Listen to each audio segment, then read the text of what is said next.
ஜீராசி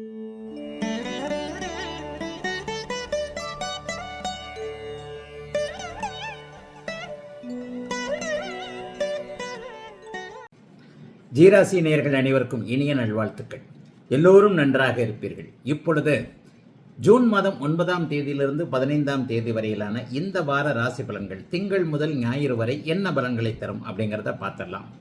மேஷராசிக்காரர்களுக்கு திங்கட்கிழமை ஆரம்பிக்கும் போதே சந்திராஷ்டமமாக ஆரம்பிக்குது. திங்கட்கிழமை காலை 8:50 திங்கட்கிழமை, செவ்வாய்க்கிழமை, புதன்கிழமை ராத்திரி 8:10 வரைக்கும் சந்திராஷ்டமம். அதாவது ஜூன் 9ஆம் தேதி காலை 8:50 ஜூன் 11ஆம் தேதி இரவு 8:10 வரைக்கும் திங்கள், செவ்வாய், புதன் ஆகிய 3 நாட்களும் சந்திராஷ்டமம். ஐயா, சந்திராஷ்டமம்னா எதனா கெடுதல் நடக்குமான்னு பார்த்தீங்கன்னா அப்படிலாம் பெரிய கெடுதல் இருக்காதுங்க. சந்திரன் பௌர்ணமிக்கு பக்கத்தில் இருக்கக்கூடிய அமைப்பில் பெரிய கெடுதல்களை தராமல் மற்ற கிரகங்கள் ராசி வலுவாக இருக்கிறது, ராசி சுக்கிரனோட வலுவாக இருக்கிறதுனால பெரிய கஷ்ட நஷ்டங்கள் எதுவும் இந்த வாரம் மேஷராசிக்காரர்களுக்கு இருக்காது.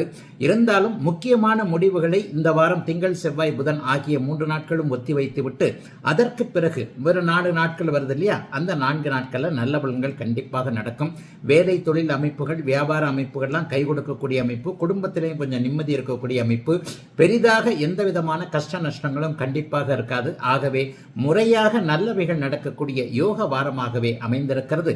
அனைத்து மேஷராசிக்காரர்களுக்கும் வயதிற்கு ஏற்றாற் போல இந்த வாரம் கண்டிப்பாக பெரிய கெடுதல்கள் இந்த வாரம் கிடையாதுங்க. ஃபர்ஸ்ட் 3 நாள் சந்திராஷ்டமம் கூட அது நல்லதாகத்தான், சுப சந்திராஷ்டமமாகத்தான் அமைந்திருக்கிறது. ரிஷபராசிக்காரர்களுக்கு வாரத்தின் நடுப்பகுதியில் இந்த வாரம் சந்திராஷ்டமம் ஆரம்பிக்குது. அதாவது புதன்கிழமை இரவு 8:10, புதன்கிழமை ராத்திரி 8:10, வியாழக்கிழமை, வெள்ளிக்கிழமை 2 நாள் முழுக்க சந்திராஷ்டமம், சனிக்கிழமை காலையில் 5:38 இப்போது சந்திராஷ்டமம் முடிகிறது. ஆகவே வியாழன், வெள்ளி இந்த 2 நாட்களும் சந்திராஷ்டம தினமாக இருந்தாலும் இன்னும் ஒரு வருஷத்துக்கு குருவின் பார்வையில் சந்திரன் 8ல் மறைவார்ன்றதுனால பெரிய கஷ்ட நஷ்டங்கள் இருக்காதுங்க. ஆனாலும் இந்த வியாழக்கிழமையும் வெள்ளிக்கிழமையும் இந்த வாரத்தில் மட்டும் அடுத்தவங்களை நம்புறதுன்றது எதுக்கும் தேவையில்லாத ஒன்று. யார்ட்டையும் பணம் கொடுக்கல் வாங்கல், ஒருத்தரை நம்பி ப்ராமிஸ் பண்ணுறீங்க அல்லது ஒருத்தருக்கு கேரண்டி கையெழுத்து மாதிரி ஒன்று போடுறீங்க, இவர் தரலைன்னா நான் தரேன் அப்படிங்கிற மாதிரியான விஷயங்கள் எல்லாம் கொஞ்சம் தவிர்க்க வேண்டிய அமைப்புகள் வியாழக்கிழமையும் வெள்ளிக்கிழமையும். மற்றபடி இப்போது ரிஷபராசிக்காரர்களுக்கு பெரிய சோதனைகள் கண்டிப்பாக இருக்காது. சிலருக்கு நற்பொருள் சேர்க்கை என்று சொல்லப்படக்கூடிய குடும்பத்துக்கு எதனா பொருள் வாங்கக்கூடிய அமைப்பு இருக்கு. 11ஆம் இடத்துல சனியும் 2ஆம் இடத்துல குருவும் இருக்கிறதுனால வேலை தொழில் விஷயங்கள் எல்லாமே கொஞ்சம் கை கொடுக்கக்கூடிய தன்மைகள்ல தான் இருக்கும். குடும்பத்தில் கூட பெரிய பிரச்சனைகள் இருக்காது. 7ஆம் இடத்துல சந்திரன் ஆரம்பத்தில் நல்ல வலிமையாக இருப்பதால காதல் வரக்கூடிய அமைப்புகளும் இப்போது இருக்கிறது. காதலன் காதலி உறவுகள் கூட மன கஷ்டத்தோடு போகாமல் ஓரளவிற்கு நல்லவைகளை தரக்கூடிய ஒரு நிம்மதி, சந்தோஷம் இருக்கக்கூடிய நல்ல வாரமாகவே அமைந்திருக்குதுங்க. அத்தனை ரிஷபராசிக்காரர்களுக்கும் வயதிற்கு ஏற்ற வகையில் இந்த வாரம். மிதுன ராசிக்காரர்களுக்கு வாரத்தின் கடைசியில சனிக்கிழமை, ஞாயிற்றுக்கிழமை 2 நாளும் சந்திராஷ்டமம். சனி ஞாயிறு, அதாவது 14/6 ஜூன் மாதம் 14/6 சனிக்கிழமை அதிகாலை விடிந்ததிலிருந்து 5:38 சந்திராஷ்டமம். திங்கட்கிழமை மத்தியானம் 1:10 வரைக்கும். அப்ப சனிக்கிழமையும் ஞாயிற்றுக்கிழமையும் சந்திராஷ்டமம் இப்போது ஆரம்பிக்கிறது. அதே நேரம் மிதுன ராசிக்காரர்களுக்கு பார்த்தீங்கன்னா இந்த வாரம் முழுவதே சந்திரன் 6, 7, 8 போகிறார். சனிக்கிழமை மட்டும், ஞாயிற்றுக்கிழமை மட்டும் வாரத்தின் இறுதி நாட்கள்ல மற்றவர்களை நம்பாமல் எதற்கும் அகலக்கால் வைக்காமல் தன்னுடைய வேலைகளை தானே பார்த்து கொள்ள வேண்டிய அமைப்பு. முக்கியமான முடிவுகளை அந்த வாரத்தின் இறுதி நாட்கள்ல 2 நாட்கள்ல எடுக்காம ஒரு 2 நாள் தள்ளி போட்டு அடுத்த வாரத்துல திங்கட்கிழமை மத்தியானத்திற்கு பிறகு முக்கிய முடிவுகளை எடுக்கக்கூடிய அமைப்பு. பயணங்களின் போது ஏதாவது டிராவல்ல கேஷு அல்லது நகை இதெல்லாம் கொண்டு போறவங்க கொஞ்சம் கவனமா, சூட்கேஸை கொஞ்சம் கவனமா கொண்டு போற அமைப்புன்னு அடுத்தவங்களை நம்ப தேவையில்லாத அமைப்புகளாக வாரத்தின் 2 கடைசி நாட்கள் இருக்கிறது. அதே நேரத்தில் பார்த்தீங்கன்னா மிகப்பெரிய யோக அமைப்பு. ராசியிலே ராசிநாதன் இருக்கிறது. வாரத்தின் முதல் 5 நாட்கள் நல்ல பலன்களை தரக்கூடிய அமைப்பு. ஒரு தன்னம்பிக்கை இருக்கும். எதையும் தைரியமாக சமாளிக்கக்கூடிய அமைப்புகள் வரும். மற்றவர்களிடம் மதிப்பு உயரக்கூடிய நிலைகள் ராசிநாதன் சுபத்துவமாக ராசியிலே இருப்பதால் உண்டு. 11ஆம் இடத்துல சுக்கிரன் இருப்பது பெண்களால் லாபம் வரக்கூடிய தன்மை. கடந்த காலத்தில் பெண்களால் சோதனைகளை அனுபவித்த அத்தனை மிதுன ராசிக்காரர்களுக்கும் இப்போது அவர்களின் மூலமாகவே நல்ல அனுகூலங்கள், நற்பெயர்கள் கிடைக்கக்கூடிய யோக வாரம் இந்த வாரம். கடகம் கடகராசிக்காரர்களுக்கு இந்த வாரம் நல்ல பலன்கள் தாங்க இருக்கும். சந்திரன் உங்களுடைய ராசிநாதன் 5, 6, 7 அப்படிங்கிற இடத்துல நல்ல விதமாகவே இப்போது பயணத்தை பண்ணுகிறார். அதாவது ஒரு வளர்பறை அமைப்போட தான் இருக்கிறாரு. பௌர்ணமியை நோக்கி போய் கொண்டிருக்கிறார். விசாக நட்சத்திரம் அப்படி இப்படின்னு சொல்லிட்டு விருச்சிக ராசியில கொஞ்சம் அப்படி இப்படின்னு இருந்தாலும் கூட நல்ல விதமான தன்மைகள் இப்போது உண்டு. 12ஆம் இடத்தில் குரு இருக்க ராசிநாதன் அப்படியே நல்ல விதமாக சஞ்சரிக்க எல்லா நிலைமைகளிலையும் கடகராசிக்காரர்களுக்கு மன அழுத்தம் படிப்படியாக விலகக்கூடிய தன்மைகள் இப்போது உண்டு. 8ஆம் இடத்துல ராகு குருவின் பார்வையில் இருக்கிறதுனால பேராசை தன்மைகளை மட்டும் கொஞ்சம் அடக்கி வாசிக்கக்கூடிய தன்மைகள் உண்டு. பேராசையில எதையாவது ஒன்று செய்ய போக அதன் மூலமாக ஏதாவது ஒரு பெருநஷ்டம் வரும் என்பது இப்போது கடகராசிக்காரர்களுக்கு ஒரு ஜோதிடம் சொல்லக்கூடிய ஒரு பலனாக இருக்கும். ஆனாலும் கடந்த காலத்துல 2 வருஷமா மிகப்பெரிய சோதனைகளை நீங்க அனுபவிச்சிட்டீங்கன்றதுனால பெரிய கஷ்ட நஷ்டங்கள் இந்த வாரத்துல கடகராசிக்காரர்களுக்கு வராது. சந்திராஷ்டமமும் உங்களுக்கு கிடையாது. சந்திரனுடைய அமைப்புகளும் நன்றாக இருக்கிறது. அதே நேரத்தில் அப்பாவால ஏதாவது ஒரு விரைய செலவுகள் வாரத்தின் கடைசி நாட்கள்ல வரக்கூடிய தன்மைகள் உண்டு. சனி ஞாயிற்றுக்கிழமை 15ஆம் தேதிக்கு மேல சூரியன் 12ஆம் இடத்திற்கு மாறிவிடுவதால் தந்தையோடு ஏதாவது முரண்பாடுகள், அப்பாவால ஏதாவது செலவுகள் போன்றவைகள் வரும். ஆனா அதையும் சமாளிக்கக்கூடிய அளவிற்கு தான் கண்டிப்பாக இருப்பீங்க. பெரிய சோதனைகள் எதுவும் இல்லாத வளர்ச்சிக்கு அடிகொள்ளக்கூடிய நல்ல முன்னேற்றங்கள் இருக்கக்கூடிய நல்ல அறிமுகங்கள் இருக்கக்கூடிய ஒரு யோக வாரமாகவே அமைந்திருக்கிறது அனைத்து கடகராசிக்காரர்களுக்கும் இந்த வாரம். சிம்மராசிக்காரர்களுக்கு சந்திரன் 4, 5, 6ஆம் இடங்கள்ல இருக்கிறார். இது ஒரு நல்ல அமைப்பு. சந்திரன் 4ஆம் இடத்துல நீச்சமாக இருந்தாலும் கூட அவர் ஒரு நிலையில பாத்தீங்கன்னா பௌர்ணமி சந்திரனாக இருப்பது கடந்த காலத்துல வீடு சார்ந்த விஷயங்கள், வாகனம் சார்ந்த விஷயங்கள்ல செலவுகள் இருந்தவர்கள், அல்லது வீடு வாங்க முடியலையே, சொந்த ஊர்ல வீடு கட்ட முடியலையே, இங்க இருக்கிற ஊர்லயே ஒரு பிளாட் வாங்க முடியலையே என்ற எண்ணங்கள்ல இருக்கக்கூடியவர்களுக்கு அதற்கான முயற்சிகள் வரக்கூடிய தன்மைகள் இந்த வாரம் சிம்மராசிக்காரர்களுக்கு உண்டு. சிம்மராசிக்காரர்களுக்கு இந்த வாரம் சந்திராஷ்டம அமைப்புகள் எதுவும் கிடையாது. பெரிய சோதனைகளும் வராது. இன்னொன்னு பார்க்கணும், இப்ப இந்த வாரத்தில் நடக்கின்ற சூரிய பெயர்ச்சியின் மூலமாக 15ஆம் தேதி நடக்கக்கூடிய சூரிய மாற்றத்தின் மூலமாக ராசிநாதன் 11ஆம் இடத்துல போய் குருவோட சேர்ந்துடுறார். இந்த குருவோட சேர்ந்தா இந்த வரப்போகின்ற மாசம் முழுவதுமே மிகப்பெரிய நன்மை, ஆனி மாதம் முழுவதுமே உண்டு. ஆகவே இன்னும் ஒரு 40 நாட்களுக்கு பெரிய சோதனைகள் எதுவும் இல்லாம நினைத்தது பலிக்கக்கூடிய, ஆரோக்கியம் நன்றாக இருக்கக்கூடிய, உறவுகள் நட்புகள் கை கொடுக்கக்கூடிய, நீங்களே அடுத்தவங்களுக்கு உதவிகளை செய்யக்கூடிய அளவுக்கு தாங்க சிம்மராசிக்காரர்களுக்கு நல்ல பலன்கள் இருக்கும். சந்திராஷ்டம நாட்கள் எதுவும் இல்லை. ராசியில அப்படியே செவ்வாய் வலிமையாக உட்கார்ந்து இருக்கிறதுனால கொஞ்சம் கோபதாபங்கள் அதிகமாக வரும். சகோதரர்களின் மேல கொஞ்சம் கோபத்தை காட்ட வேண்டியிருக்கும். இதை மட்டும் கொஞ்சம் கட்டுப்படுத்தி கொண்டாலே பெரிய அளவில் சோதனைகள் எதுவும் இல்லாம நற்பலன்கள் அதிகமாக நடக்கக்கூடிய ஒரு யோக வாரமாகவே இந்த வாரம் சிம்மராசிக்காரர்களுக்கு இருக்கும். சிம்மராசிக்காரர்களுக்கு வயதிற்கு ஏற்றாற் போல கவலைகள் இல்லாத நல்ல வாரம் இது.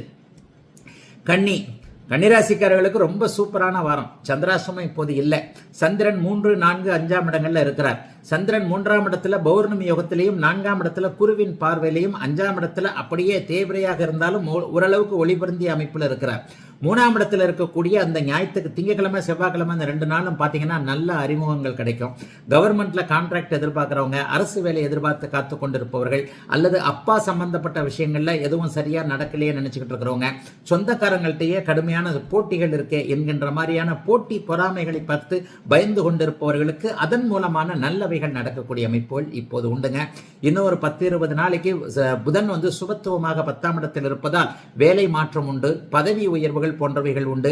எல்லாவற்றிலும் ஒரு நிலைத்தன்மை இப்போது கண்டிப்பாக இருக்கும். எதை பற்றியும் கவலைப்பட வேண்டாம். ஒரு சம்பள உயர்வு வரக்கூடிய அமைப்பு, மேலதிகாரியோடு முரண்பட்டு கொண்டிருந்த நிலைமைகள் விலகக்கூடிய நிலைமை, ஆண் பெண் உறவுகளில் இருந்து வந்த சிக்கல்கள் விலகக்கூடிய அமைப்பு, கணவன் மனைவி உறவுகளில் ஏதேனும் ஒரு நிலையில கசப்புகள் இருந்தது, பிரிவினை இருந்தது, எல்லாமே சரி கட்டப்படக்கூடிய சூழ்நிலை கண்டிப்பாக. 6ஆம் இடத்தில் ராகு இருப்பதாலும் 10ஆம் இடத்தில் குரு இருந்து அவரை பார்ப்பதாலும் சுக்கிரன் 8ஆம் இடத்திலிருந்து நல்ல விதமான பலன்களை, அதாவது எதிர்பாராத அதிர்ஷ்டங்களை கொடுக்கக்கூடிய நிலைமையில் இருப்பதால் சந்திராஷ்டமம் இல்லாத நல்ல வாரமாகவே அமைந்திருக்கிறது. அனைத்து கன்னிராசிக்காரர்களுக்கும் வயதிற்கு ஏற்றாற் போல நன்மைகளை கொடுக்கக்கூடிய இந்த வாரம். பெரிய அளவில் கவலைகள் கண்டிப்பாக கன்னிக்கு இருக்காது. துலாம் ராசிக்காரர்களுக்கு மிகச்சிறந்த நல்ல வாரங்க அந்த வாரம். அடிக்கடி இதே வார்த்தையை தான் சொல்லிட்டு வரேன். 90% துளாராசிக்காரர்களுக்கு நன்மைகள் நடக்கக்கூடிய அமைப்பு இந்த வாரத்தில் நிச்சயமாக உண்டு. என்னன்னு பார்த்தீங்கன்னா, ராசியை 2 சுவர்கள் பார்க்குறாங்க. உங்களுடைய ராசிநாதனாகிய சுக்கிரனே ராசியை பார்ப்பது, குருவும் பார்ப்பது, எல்லா கிரகங்களும் 5 கிரகங்களாவது இப்போது துளாராசிக்காரர்களுக்கு அபாரமான நல்ல நன்மையை செய்யக்கூடிய அமைப்பில் இருக்குது. வாரத்தின் ஆரம்பத்தில் பார்த்தீங்க அப்படின்னு சொன்னால் 2ஆம் இடத்துல, 3ஆம் இடத்துல, 4ஆம் இடத்துல சந்திரன் இருப்பது மிகச்சிறந்த ஒரு கொடுப்பினை. பணவரவு வரப்போகிறது, தொழில் நன்றாக இருக்க போகிறது, எண்ணங்கள் நன்றாக இருக்க போகின்றன, எதிர்காலத்தை பற்றிய ஒரு நல்ல சிந்தனை இருக்கும், இதை செய்யலாம் அதை செய்யலாம் என்கின்ற மாதிரியான ஒரு நல்லவைகள் இருக்கும், மதிப்பு மரியாதைகள் கூடும், தொழில் நன்றாக இருக்கும், கல்வி நன்றாக வரும். என்ன நினைச்சுக்கிட்டு ஒரு வருஷமா 6 மாசமா ட்ரை பண்ணிட்டு இருக்கிறீங்களோ அதை அப்படியே முடிக்கக்கூடிய அமைப்புகளும் கண்டிப்பாக இப்போது துளாராசிக்காரர்களுக்கு உண்டு. துளாராசிக்காரர்களுக்கு நல்ல நேரம் கோட்சாரத்தில் பிறந்த ஜாதக அமைப்புலையும் நல்ல தசாபுக்தி அமைப்புகள் நடந்து கொண்டிருந்தால் இப்போது நான் சொன்னதை விட ரெட்டிப்பு பலன்கள்லாம் துளாராசிக்காரர்களுக்கு வரும். இவ்வளவு இருந்தாலும் நம்ம முயற்சிகள் எதுவும் செய்யாமல் இருந்தால் ஒன்று நடக்காது இல்லையா? ஆகவே முயற்சிகளை நீங்களாகவே அடுத்தவருடைய உதவியின்றி எதையும் சமாளிக்கக்கூடிய, வருமானம் வரக்கூடிய, தொழில் நன்றாக இருக்கக்கூடிய, குடும்ப உறவுகள் நன்றாக இருக்கக்கூடிய, எதையும் சாதிக்கக்கூடிய அற்புதமான கிரக நிலைகள் உள்ள ஒரு நல்ல யோக வாரம் துலாம் ராசிக்காரர்களுக்கு இந்த வாரம். விருச்சிக ராசிக்காரர்களுக்கு ராசிநாதன் 10ஆம் இடத்துல சூட்சும வலு என்கின்ற ஒரு நல்ல அமைப்பில் இருக்கிறார். இந்த வாரத்தில் பார்த்தீங்கன்னா உங்களுடைய ஜீவனாதிபதியாகிய சூரியனும் 8ஆம் இடத்திற்கு மறைகிறார். 8ஆம் இடத்துல சூரியனும் குருவும் இந்த வாரத்தில் கடைசியாக சேருவாங்க. இது ஒரு நிலையில ஒரு எதிர்பாராத அதிர்ஷ்டத்தை கொடுக்கக்கூடிய ஒன்று. குருட்டு பூனை விட்டத்தில் பாஞ்சதுன்னு சொல்றாங்க இல்லையா? நம்ம ஒன்று செய்ய அது ஒன்று முடியுமா இல்லையா? ஒரு வேலையை செஞ்சோம், ஒரு தொழிலை செஞ்சோம், டக்குன்னு வேற மாதிரி ஆன மாதிரி தெரிஞ்சாலும் கூட முடிவில் ஃபைனலாக எனக்கு நல்லதாக முடிஞ்சிருச்சு என்கின்ற மாதிரியான தன்மைகள் இப்போது விருச்சிக ராசிக்காரர்களுக்கு உண்டு. மனசு கொஞ்சம் பக்குன்னு தான் இருக்கும், அப்படிலாம் ஒன்று. ஏன்னா மற்ற கிரகங்கள் 5ஆம் இடத்துல சனி இருக்கிறதும் 6ஆம் இடத்துல சுக்கிரன் மறைஞ்சிருக்கிறதும் ஒரு மாதிரியான மனநிலைமையை கொடுக்கக்கூடிய அமைப்பு. ஷேர் மார்க்கெட், ஏறு மார்க்கெட்டுன்னு போயிடாதீங்க. கொஞ்சம் கோபதாபங்கள் அதிகமாக வரும். ராசியை செவ்வாய் பார்த்து கொண்டிருக்கின்ற நேரத்தில் ஒன்றும் சரியா நடக்கல, நான் ஒன்று சொன்ன இருந்தாலும் ஒன்று செய்யறான் என்பது மாதிரியான சில சூழ்நிலைகள்லாம் வரும். ஆயினும் எல்லாவற்றையும் சமாளித்துக் கொள்ளக்கூடிய அமைப்புகள் இந்த வாரத்தில் உண்டுங்க. ஏன்னா சந்திரன் பௌர்ணமி சந்திரனா உங்களுடைய ராசியிலே உட்கார்றாரு. அந்த 2 நாட்கள் மிகப்பெரிய ஒரு யோக பலன்களை கொடுக்கக்கூடிய அமைப்பு. இந்த வாரம் உங்களுக்கு சந்திராஷ்டம தினங்களும் கிடையாது. சகோதர அமைப்புகளில் கொஞ்சம் சண்டை சச்சரவுகள் வரும். அண்ணன் தம்பி, அக்கால் தங்கையோடு கொஞ்சம் பழகும் போது, பேசும்போது கொஞ்சம் கவனமாக இருக்க வேண்டிய சூழல்கள் உண்டு. மற்றபடி மனைவி கிட்டையும் கணவன் கிட்டையும் ஏதாவது ஒரு இடத்துல முறைச்சிக்கிட்டு தான் இருப்பீங்க. என்ன இந்த மனுஷன், என்ன இந்த அம்மா இப்படியே முறைச்சிக்கிட்டு இருக்கு என்கின்ற மாதிரியாக அடுத்தவர்கள் நம்மளை பார்க்கக்கூடிய அமைப்புகள் உண்டு. ஆனாலும் பெரிய கெடுதல்கள் எதுவும் நடக்காத நல்ல வாரம் விருச்சிகத்திற்கு இந்த வாரம். தனுசு ராசிக்காரர்களுக்கு அற்புதமான மாற்றங்கள் இந்த வாரத்திலிருந்து ஆரம்பிக்குதுங்க. பாக்கியாதிபதி அப்படியே 15ஆம் தேதிக்கு பிறகு சூரியன் 7ஆம் இடத்தில் அமர்ந்து குருவும் சூரியனும் சேர்ந்து ராசியை பார்க்கக்கூடிய சூப்பரான வாரம் இந்த வாரங்க. சந்திராஷ்டமம் இந்த வாரம் கிடையாது. வாரத்தின் நடுப்பகுதியில் பார்த்தீங்கன்னா புதன்கிழமை, வியாழக்கிழமை, வெள்ளிக்கிழமை இந்த 3 நாட்களில் சந்திரனும் ராசியிலே உட்கார்றாரு. குருச்சந்திர யோகம் அற்புதமாக ராசிக்கு கிடைக்கிறது. கணவன் மனைவி உறவுகள் நன்றாக இருக்கும். திருமணம் நடக்காதவர்களுக்கு திருமண பாக்கியங்கள் கிடைக்கக்கூடிய தன்மைகள் உண்டு. அதாவது குடும்ப வாழ்க்கையில இதுவரைக்கும் சிறப்பான ஒரு எதுவுமே நல்லது நடக்காதவங்க, புருஷன் முன்னாடி தகராறு இருக்கிறவங்க, கொஞ்சம் ஒரு மாதிரி குடும்ப நல கோர்ட்டுகளுக்கு போயிருக்கிறவங்க எல்லாம் மறுபடியும் திரும்ப ஒரு ஒன்றாக இணையக்கூடிய அமைப்புகள் கண்டிப்பாக உண்டு. உறவுகள் கை கொடுக்கும், நட்புகள் கை கொடுக்கும். இதுவரைக்குமே குழந்தை பாக்கியம் இல்லாதவர்களுக்கு 5ஆம் இடத்தில் சுக்கிரன் இருக்கின்ற காரணத்தினால் புத்திர பாக்கியம் கிடைக்கக்கூடிய வாய்ப்புகள்லாம் உண்டு. தனுசு ராசிக்காரர்கள் கடந்த 1 வருடமாக எதில் அதிகமாக டிஸ்டர்ப், தொல்லைகள் போன்றவைகளை அடைந்து கொண்டிருந்தீர்களோ அந்த டிஸ்டர்ப், கடன் இருக்கிறது, நோய் இருக்கிறது, எதிர்ப்புகள் இருக்கிறது, எல்லாத்தையுமே இப்போது விலக்கி வைக்கக்கூடிய சூழல்கள் கண்டிப்பாக வந்துருச்சு. 3ஆம் இடத்துல குருவின் பார்வையில ராகு இருக்கிறது. வேற மாதிரியான, அதாவது அந்நிய இன மொழி பேசுகின்றவர்களின் மூலமாக லாபங்கள் கிடைக்கக்கூடிய தன்மை. ஆகவே தனுசிற்கு சோதனைகள் தீர்ந்துவிட்ட நல்ல வாரம் இந்த வாரம். மகர ராசிக்காரர்களுக்கு நல்ல மாற்றங்கள் கிடைக்கக்கூடிய வாரமாக இந்த வாரம் அமைஞ்சிருக்குங்க. வாரத்தின் கடைசி நாட்கள்ல சனிக்கிழமை, ஞாயிற்றுக்கிழமை சந்திரன் உங்களுடைய வீட்டில் உட்கார்றது மிகப்பெரிய யோகம். வாரத்தின் ஆரம்பமே 11ஆம் இடத்துல சந்திரன் ஒளித்தன்மையோடு இருக்கிறார். அப்ப லாபங்கள் கிடைக்கக்கூடிய அமைப்புகள் இருக்கிறது. திங்கட்கிழமையும் செவ்வாய்க்கிழமையும் நினைச்சது கண்டிப்பாக நடக்கும். வேறு மாதிரியான வழிகளில் எதிரி மூலமாக தன லாபங்கள், யார் உங்களுக்கு பிடிக்காதுன்னு சொல்லி நினைச்சுக்கிட்டு இருக்கிறீங்களோ அவர் மூலமாக, அவர் செய்யக்கூடிய ஒரு தப்பின் மூலமாக மகர ராசிக்காரர்களுக்கு இப்போ இப்போது வருமானம் வரக்கூடிய சூழல் உண்டு. மகர ராசிக்காரர்களுக்கு கண்டிப்பாக சோதனைகள் இனிமே கிடையவே கிடையாது. இப்ப இருக்கிற பிரச்சனைகளும் படிப்படியாக மகர ராசிக்காரர்களுக்கு தீரக்கூடிய அமைப்புகள் சர்வ நிச்சயமாக உண்டு. ஆகவே எதை பற்றியும் கவலைப்பட வேண்டாம். 7.5 சனி முடிந்து விட்டது. 3ஆம் இடத்துல சனி இருக்கிறது தான் உங்களுக்கு பெரிய அளவுல வேலை செய்யும். ஆனா பயணங்களின் மூலமாக சில பேருக்கு பாத்தீங்கன்னா இந்த வாரத்துல புதன்கிழமை வியாழக்கிழமை ஏதாவது டிராவல் வரும். தென் மாவட்டங்களுக்கு மதுரை திருநெல்வேலி போன்றவைகளுக்கு போக வேண்டிய அமைப்பு, அலைச்சல்கள் இருந்தாலும் அதன் மூலமான பண வரவுகள் கிடைக்கக்கூடிய ஒரு தன்மை, குலதெய்வ தரிசனம், ஒரு முக்கியமான பெரியவரை போய் பார்த்துட்டு வர்றது போன்ற அமைப்புகள். சிலருக்கு குடும்ப செலவுகளுக்கு பணமும் வந்துடும். ஒரு வீட்டுக்கு தேவையான பொருள் வாங்கினேன், அந்த வாங்கினேன், ஏசி வாங்கினேன், டிவி வாங்கினேன், ஃபேன் வாங்கினேன் என்பது மாதிரியான குடும்ப தேவைகளுக்கான பொருள் வாங்கக்கூடிய அமைப்புகள் உண்டு. பொருள் வாங்குவோம் அளவிற்கு வருமானங்களும் வரக்கூடிய நிலைகளும் இப்போது மகர ராசிக்காரர்களுக்கு இருக்கிறது. மகரத்திற்கு சோதனைகள் இல்லாத நல்ல வாரம், பெரிய சோதனைகள் தீர்ந்துவிட்ட யோக வாரம் இந்த வாரம். கும்பராசிக்காரர்களுக்கு கடந்த 2 வருஷமா இருந்து வந்த அத்தனை பிரச்சனைகளும் படிப்படியாக தீரக்கூடிய அமைப்புகள் இப்போது உண்டுங்க. மெதுவா உங்களுக்கு பிரச்சனைகள் தீர ஆரம்பிக்கும். ஐயா, எந்த ஒரு சூழ்நிலையிலையும் டபால்னு ஜி பூம்பா மாதிரி இப்ப இருக்கிற பிரச்சனைகள்லாம் முடிஞ்சிடாது. ஏற்கனவே 2 வருஷமா உன்னப்படி என்னப்படின்னு சொல்லிட்டு கடுமையான பலன்களை கண்டிப்பாக அனுபவித்து விட்டீர்கள்.